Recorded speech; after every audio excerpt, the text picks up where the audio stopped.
दोस्तों नमस्कार। आज इस वीडियो में हम बात करेंगे उस मूल वजह की जो महाराष्ट्र में पानी की समस्या के रूप में दिखाई दे रहा है। लेकिन इस समस्या पर आगे नज़र डालने से पहले कुछ बातों को जान लेना बहुत ज़रूरी है। जैसे महाराष्ट्र में 3 प्रमुख दल अभी सत्तासीन हैं। मैं ये इसलिए कह रहा हूं कि ये तीनों दल वसई विरार की राजनीति में बहुत ज़बरदस्त पैठ रखते हैं।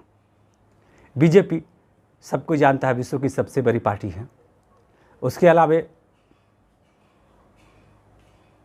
बहुजन विकास आघाड़ी, जिसकी महानगर पालिका में अभी तक सरकार थी, और शिवसेना, जिसकी अभी वर्तमान में राज्य में सरकार है, उद्धव ठाकरे उसके मुख्यमंत्री। तीन सत्तासीन दल। केंद्र में सरकार वाली बीजेपी, महानगर का पालिका में सरकार वाली महाराष्ट्र विकास आघाड़ी और राज्य में सरकार वाली शिवसेना, तीनों ही दल मिलकर वसई विरार के लोगों को पीने का स्वच्छ पानी उपलब्ध नहीं करा पा रहे हैं। तो आखिर इसकी वजह क्या है? जहाँ तक मैं जानता हूँ और आप सबको पूरे जिम्मेदारी से बताना चाहता हूँ कि वजह है सिर्फ और सिर्फ राजनीति। अपनी अपनी सियासत चमकाने के चक्कर में ये दल जो है लोगों तक पीने के स्वच्छ पानी में बाधा पहुँचा रहे हैं। जी हाँ, बाधा पहुँचा रहे हैं। ऐसा हम नहीं कहते, ये आरोप प्रत्यारोप है। पहले सुन लीजिए बीजेपी के नेता क्या कहते हैं। वसई विरार शहर में बहुत तकलीफदेह बनी हुई है, इसका निराकरण होगा कैसे? अभी देखो, 8 महीना हो गया महापालिका को हम लोग निवेदन दिया था, तो निवेदन का 3 लेटर दिया, एक लेटर का भी उत्तर नहीं दिया। तो सर आप एक चीज़ जानना चाहता हूं, आपकी केंद्र में मोदी की सरकार है जो जनहित के मुद्दे पे हमेशा आगे रहते हैं। आपकी महाराष्ट्र में इतनी विपक्ष क्या सबसे बड़ी पार्टी है, लेकिन आज संयोगवश आप सत्ता में नहीं है, तो क्यों नहीं आप सेंट्रल लेवल पे भी इस तरह की प्रॉब्लम को सॉल्व करने के लिए क्या किया आपने, वो मैं जानना चाहता हूँ। अमृत योजनेअंतर्गत केंद्र सरकारने करोडो रुपये लाखो रुपये आपल्या महानगरपालिकेला दिलेले आहेत। आमचा आरोप आहे ते पैसे गेले कुठे, हे पैसे खाले कोणी, याची चौकशी व्हायला पाहिजे। बीजेपी के नेता जहां ये बात बताना भूल जाते हैं कि केंद्र में उनकी सरकार है और प्रधानमंत्री कार्यालय चाहे तो कुछ भी कर सकता है, और बीजेपी के कार्यकर्ता बजाय महाराष्ट्र के सड़कों पर उतरने के पीएमओ में लिखना ज़्यादा बेहतर समझते तो बहुत फ़ायदा पहुंचता। विगत 2-4 महीने में एमसीडी का चुनाव है और इस बार बीजेपी कतई पीछे रहने वाली नहीं है। अब बात करते हैं बहुजन विकास आघाड़ी की, जिसकी 2020 में जब से कोरोना गाइडलाइन हुआ और ये कार्यकाल ख़त्म हो गया, उससे पहले उसी की सरकार थी और अब तक नगर पालिका की चुनाव संभव नहीं हो पाई है। किस वजह से नहीं, ये तो नगर निगम जाने। लेकिन निवर्तमान में जो बहुजन विकास आघाड़ी है उसकी सरकार थी और लगभग 25-30 सालों से वो सरकार में है, फिर भी पानी की समस्या बदस्तूर है। कुछ लोग तो ये भी कह रहे हैं कि बहुजन विकास आघाड़ी के लोगों को डराने का प्रयास कर रहे हैं कि अगर दूसरा कोई आ गया, दूसरे दल आ गए अगर यहाँ पर, तो फिर आपको पानी की समस्या का लगातार सामना करना पड़ेगा।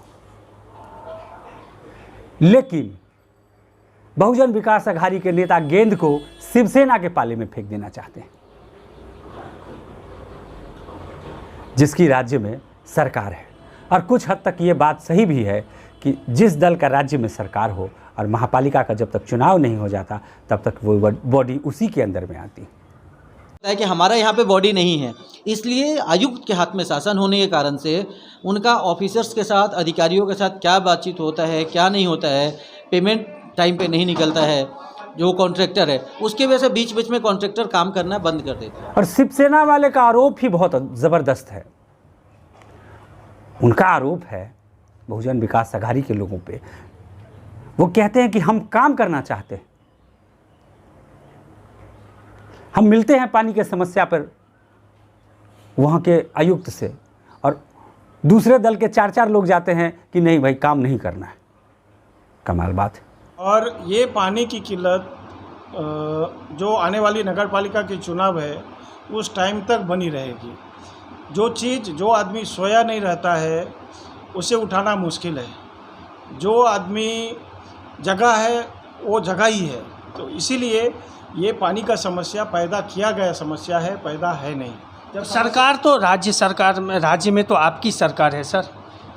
पानी जो अभी आ रहा है और पानी के ऊपर जो काम हो रहा है ना, वो केंद्र सरकार का योजना है, जिस योजने के ऊपर यहाँ पे पानी की जो समस्या है वो दूर हो रही है, ठीक है। लेकिन यहाँ अमल किसको करना है? नगर पालिका को करना है। नगर पालिका किसके सत्ते में थी इतने सालों से, उसके ऊपर आज भी कमांड किसका है, उसको हैंडल कौन कर रहा है?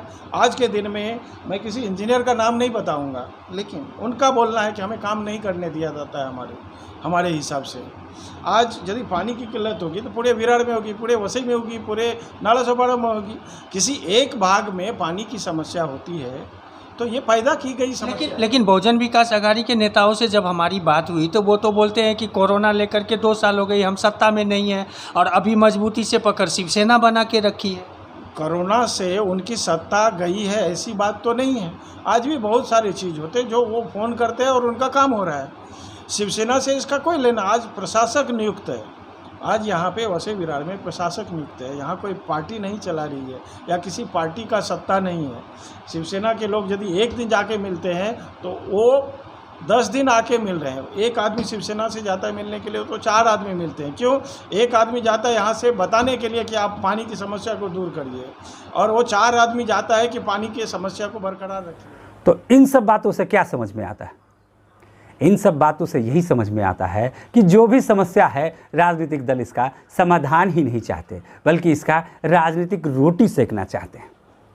जबकि सच्चाई ये है कि जो भी दल हो उनका एक ही मकसद होना चाहिए कि मूलभूत सुविधा में पीने के पानी को शामिल किया जाना, और इसके लिए जो कुछ भी करना पड़े वो करना। लेकिन वजह ये करने के राजनीतिक दल गेंद एक दूसरे के पाले में उछाल रहे हैं, अच्छे कामों का क्रेडिट लेने से पीछे नहीं हटते, लेकिन संघर्ष के रास्ते को छोड़कर लोगों को बरगलाने का प्रयास लगातार जारी है। और ये शिवसेना की एक नेता है, महिला नेत्री हैं, आप सुन लीजिए ये क्या कह रहे हैं। पालिका का बिल आ रहा है 1.5 लाख, तो ये लोग भरने से परेशान हो गए ना। अभी ऐसा ही चलता रहेगा ना तो कोई औरत या आदमी लोग आत्महत्या करेंगे। ये बहुत ही हालत गंभीर हो चुकी है। जैसा कि शीला ताई बोल रहे हैं कि लोग अब आत्महत्या करने की जो परिस्थिति है वो आ चुकी है। ये सिस्टम, ये भ्रष्टाचार की भेंट चढ़ी हुई है या राजनीतिक दबाव है, ये तो जांच का विषय है। लेकिन सच्चाई यही है कि वसई विरार शहर में पानी की बहुत भारी किल्लत हो चुकी है। ये कह रही हैं कि लोगों को आत्महत्या करने जैसा नौबत आ गया। कितने दुख की बात है दोस्तों, लोगों को आत्महत्या करने जैसा नौबत तक ला दिया गया है।